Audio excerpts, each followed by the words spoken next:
بسم اللہ الرحمن الرحیم۔ حضرت علی علیہ السلام فرماتے ہیں، ہر فتنے میں پڑ جانے والا قابل سرزنش یا عذاب نہیں ہوتا۔ یہ امیر المومنین نے جنگ جمل کے موقع پر ارشاد فرمایا تھا۔ ایسے افراد تھے بعض کہ جو مد مقابل امیر المومنین کے آئے تھے، لیکن انہیں کچھ بھی نہیں معلوم تھا، یعنی انہیں حق و باطل کی پہچان نہیں تھی۔ انہی کے لیے ارشاد فرمایا کہ یہ وہ لوگ ہیں جنہیں بالکل نہیں پتہ، نہ انسان ان کو عذاب دے سکتا ہے نہ سزا دے سکتا ہے۔ ایسے ہیں جو فتنے میں پڑ گئے ہیں لیکن انہیں پتہ نہیں ہے۔ پھر امیر المومنین فرماتے ہیں، سب معاملے تقدیر کے آگے سرنگوں ہیں، یہاں تک کہ کبھی تدبیر کے نتیجے میں موت ہو جاتی ہے۔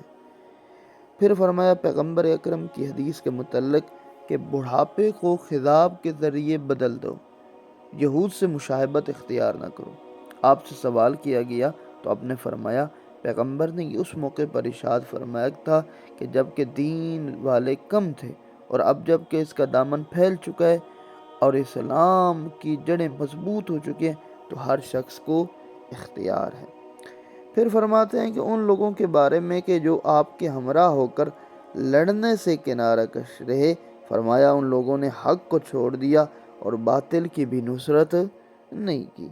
یہ ان لوگوں کے متعلق ہے جو لوگ غیرت جانبدار رہے ہیں، اور وہ لوگ کیا کرتے تھے، امیر المومنین کا بھی ساتھ نہیں دیتے تھے اور باطل کے ساتھ بھی کھڑے نہیں ہو جاتے تھے کہ باطل کے ساتھ مل کر امیر المومنین سے جنگ کریں۔